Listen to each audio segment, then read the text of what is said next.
Well, Bill got to his feet, and he took a few steps in the direction of a nearby river. It happened to be the Pecos River.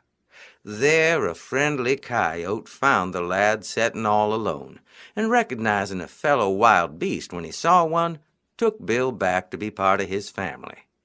The coyote's wife and pups welcomed Bill among them, and he soon became just another coyote. Bill learned to run on all fours, or on just 2 feet, to speak coyote talk, to take burrs and thorns out of his family's paws, and, of course, to howl at the moon. In fact, Bill was the #1 howler of any coyote in Texas. And it's a well-known fact that Texas coyotes have the most beautiful howls of any coyotes anywhere. Well, things went on like this for about 17 years. Then one day, as Bill was a-settin' in the shade of a cactus, a horseman rode up. Seeing Bill there, the fella drew back on his reins, pushed his hat back on his head, and said, "Now what in tarnation are you?" "Coyote," replied Bill. "No, you ain't," said the horseman. "You're a human being." "A human being?" replied Bill.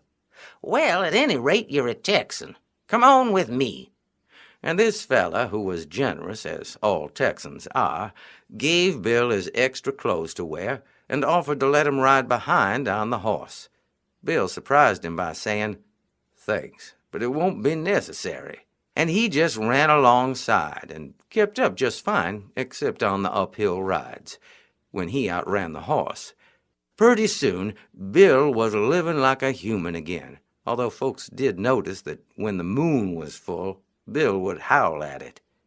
Bill was kind of missing his coyote family, but he wanted to stay a man. Then one night, he overheard 2 other fellas talking. "I tell you, they're the roughest, toughest pack of riders in the whole West," said one. "Tougher than the hill country hat snatchers?" asked the other. "Tougher than the Rio Grande rock chewers?" "Why," said the first one, "there's no comparison. These fellas are they're like a pack of coyotes." Bill grinned and sat up. "Excuse me," he interrupted. "Who are these fellas, and where would I find them?" "They're the Hell's Gate gang," answered the first speaker, and he told Bill where to find them. "But I wouldn't go looking for 'em if I were you, mister." Bill just grinned again and walked out. Well, by now he had a horse to ride, and he set out at once. But he hadn't gone more than halfway, a mere 100 miles, which in Texas is like down the block, when that horse stepped in a prairie dog hole and fell and hurt its ankle. So naturally, Bill picked up the horse and carried him the next 100 miles. As they were approaching the hillside hideout of the Hell's Gate gang, suddenly a giant rattlesnake spotted Bill and his horse a-coming up the path and began to rattle. Now this rattler was 50 feet long, and its fangs were long as a man's arms, so even Bill stopped when he saw it. That is, he stopped and he grinned. "Gol darn," said Bill.